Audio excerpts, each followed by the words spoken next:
Hey there, welcome back. Welcome to Unit 2. This is I want you to think of something. When you think of the blues, what do you think of? And it would be neat if I could pause and hear what each of you have to say. Because along with jazz, I think what we'll find out is everybody has a different conception of what the blues or what jazz is. As you saw in week one, jazz is really, if you say you hate jazz, I always will say, well, what period of jazz do you hate? Maybe you don't like all the instrumental stuff. Maybe you like vocals with your jazz. Maybe you don't like big band. Maybe you like bebop. Maybe you like we go all the way up into the 80s and 90s, and there's fusion jazz, which is really a rock beat uh, played instrumentally with no vocals. So there's the same goes with the blues. There's different varieties, and oh, it's slow and depressing is always the catchphrase that people like to say. It's slow and it's just well, uh, at some points in time it is slow. In the 30s it's slower. In the 40s it becomes the jump blues. The 40s we're going to speed it up. The 50s it's really still jump blues, but a little skinny white kid sings it and becomes a worldwide star, Elvis Presley, right? But it's still the blues. So the music that you know is rock, and then in the 60s the English discover it. The Beatles weren't really a blues band, but the Rolling Stones are a blues band, and Led Zeppelin is a blues band, and Cream, and a million others that followed the blues trail. So and then once we hit the 70s, it's still the blues. And today it's still the blues. It hasn't gone a long way from its roots, but it has changed. And technology is really the reason why the music changes. All right, so let's go through what I'm going to do. Let's give you an overview of the week, and and what I'm going to do is tell you the story about what you're about to watch, but I'm not going to give you the details. I'm going to give you a roundabout story and let the videos fill it all in. Right? We're watching Blues America Parts 1 and 2, available on YouTube, and it really starts from slavery. And really, the story of the slaves are the slavery is about suffrage, right? If you had to work fields all day against your will, have three babies and then have them sold right from underneath you, you might have the blues, right? It was really a horrible life, and those folks who generations and generations and generations of families that were in slavery, imagine how it would feel to finally be free, right? And we could play our instruments, and we can make the music we want to make, and we can live the life we want to make. And if we want to move to the big city, we could move to the big city, where pay was a whole lot better. So starting around the 30s, 40s, and 50s, mass exodus from the Mississippi Delta up to Memphis, Chicago, Detroit, and all cities, Philadelphia, New York, the eastern cities where there was lots of factory work. It paid well, and there was it just was a no-brainer to get your butt out of the Delta and go get some good work and some good money and live the life, right? And so if blues is the if suffrage if blues is the music of suffrage, then freedom is the music of jazz. I'm saying that wrong. Jazz is the has a theme. Jazz has the theme of freedom, which rock then has the theme of liberation, liberating us from all kinds of different things. Um, to go back 1 second, we go back to spirituals. And spirituals were music that slaves would sing in church, and these a lot of the themes taken from the Old Testament, and these really became popular. These were the first. It was the first black form of music to become popular all over the world. There was a college group in the 1870s and out of Tennessee, and the Fisk Jubilee Singers became famous and were singing all over the world, singing these spirituals, which was the world's really first hearing of black music. Up to this point, America had no art of their own. Everything was borrowed from Europe. European groups would come over, symphonies would play in our big cities. We had no real music to call our own. And we always say jazz is America's music, and it's really the first style that is truly our own. But it really goes back one further. It goes back to spirituals, and it goes back to the blues. So the blues is our art form, which spawns everything that comes after. Let me come back to that. And so even our YouTube assignment here is focusing on the blues. I want you to find some of these blues stars that are contained in the videos and show us a video, give us a little bio about their life. It's Blues 1 and 2. You click on this, you can see the study guide. I don't know if I can get this to open. It's going to take a while. Get it to open. You can print these out. You can have two windows open and save it to your computer and fill in the blanks with your keyboard. Let me close this. It's going to take forever. So we've got two of these to get through. They're both an hour. Take your time and absorb all the information you can. We'll fill in the study guide and take the quiz. Remember, quizzes you can take them 2 times. And all quizzes should be, and I'm pretty sure they are, 10 questions. I'll have to, and our discussion board post is, this will take us to,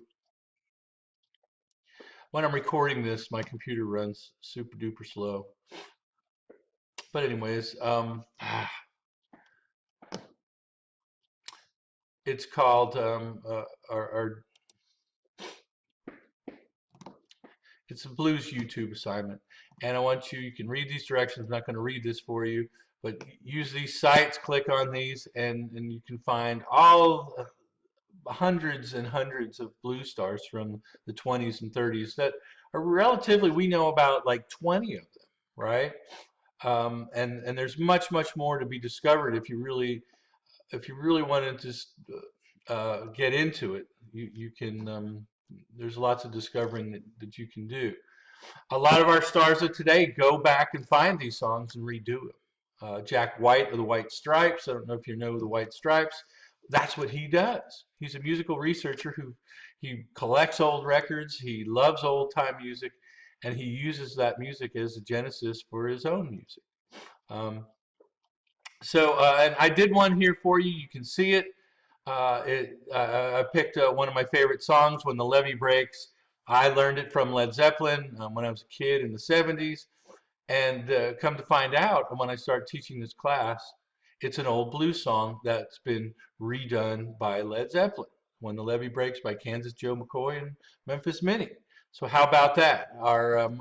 Some of our biggest acts are copying directly from the blues. So check this out. You can play. One thing I could show you that I don't know if it, if you want to attach something from YouTube, I guess I have to go into the edit mode here.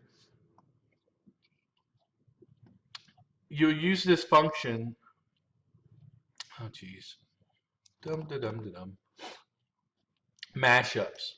Go into YouTube video, click that, and this allows you to pick a video on YouTube. You almost have to go to YouTube first, find the video you want, type it in, type in some of the title, and hit go, and it'll implant this right in your post, right?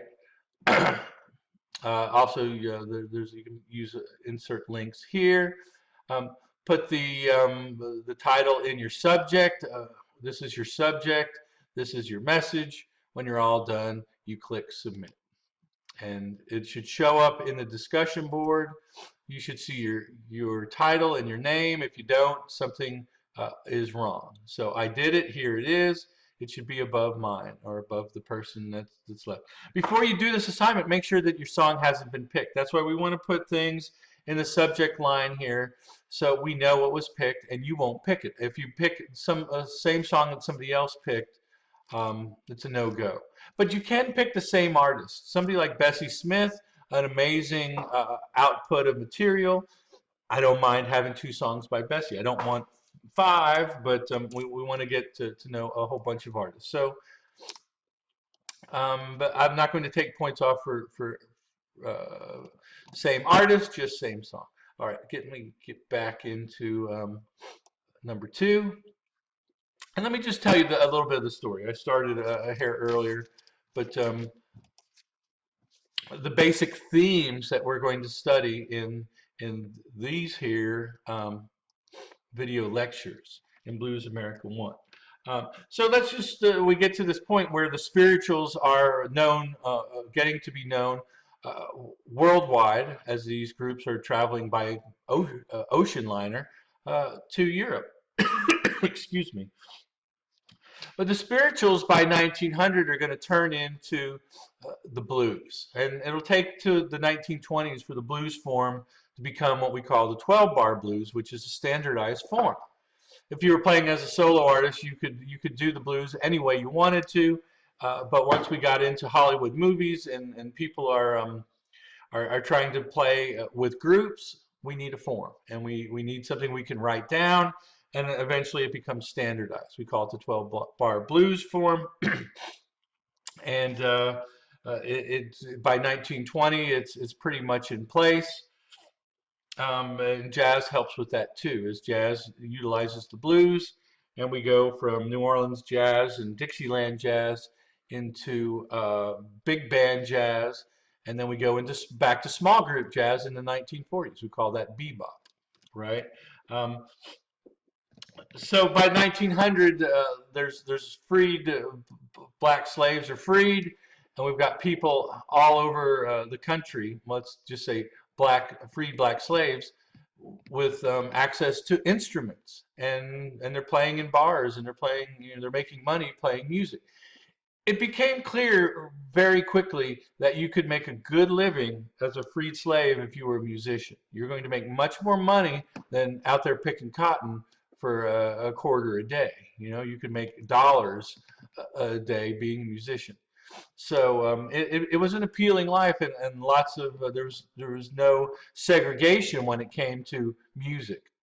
If you're a good musician, you would make it into places that probably you wouldn't be making it into.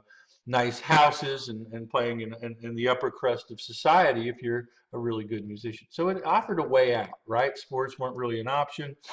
Um, Technology plays a big role as radio is up and running by 1920. It's really discovered in its infancy in around 1912. It was being used, but like all technology, it takes a while for it to evolve and become available to the general public. By 1925, everybody has a radio in their house, and that's going to help propel country music as the Grand Ole Opry comes into being. The jukebox is up and running in the late 1890s, but you're taking a horn and sticking it in your ear kind of deal. But that's going to evolve too and become a centerpiece of the music industry by the 20s, 30s. As the Depression hits, it's all about radio and jukebox. And truck stops in the 40s are really the jukebox is central to the development of country music, as you'll see in one of our documentaries. Last but not least, the record player is up and running. It's cylinders, and eventually it'll be waxed by 1920. We're going to play 78s, which is a shorter record than an album, which is 33 1/3. And in the 40s, we get the 45 record, which has 1 song on the front, 1 song on the back. We called them donuts because it had a hole in the middle. Albums have a real small hole. 78s, kind of a mini album. So The record industry is going to be $1 million industry in the 1890s and in the early 1900s. It's a big business as we're selling millions of records. Truth be told, the powers that be that ran the record labels were pretty certain that poor white people wouldn't buy records and poor black people wouldn't buy records. And boy, were they wrong, because what happens is they discover this in the 1920s, that there are markets for both groups, and they end up selling millions, and that's the beginning of the blues, and that's the beginning of country, right? So it took them 15 years to figure out that they could sell our own music to our own people. They were importing European performers. We have a father of the blues. You're going to hear about him and how he discovers this music. He's a trained musician. He hears a guy playing at a railroad station, has the hat out for money, and he says, "Oh my gosh, this guy is amazing." And what is it that he's playing? And he's a musician. He can figure it out. He writes it down. Kablam! He's father of the blues. We get some blues stars in the 1920s. One who has her own railroad car and travels the country. You'll be amazed at how quickly the blues turns into different forms of popular music.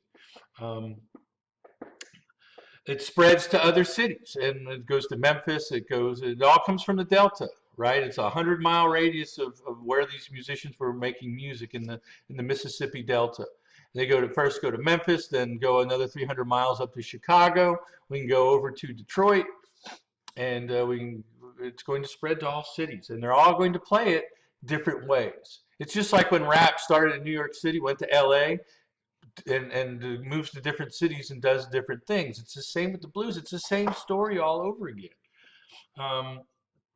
In 1941, the blues hits radio, and it finally gets it's a noon time. They only play it for an hour, and it's a big, huge hit. It soon is copied around the country, and now we have black radio stations playing black music for black people, with black advertising, aimed at the black population. So took long enough, but finally, and that's really how the arrival of the blues and rock and roll really swept our country. And that's the end of part one. And part two, it starts in 1940, and it really is tracing where it moves from city to city. We're talking about Chicago and Memphis and Detroit. The blues gets a record label up in there's one in Memphis and there's one in Chicago. The Chicago one is really pivotal to spreading the blues all around the world, as little teenagers in England are hearing these records and going, "What in the world is that? I want to do that."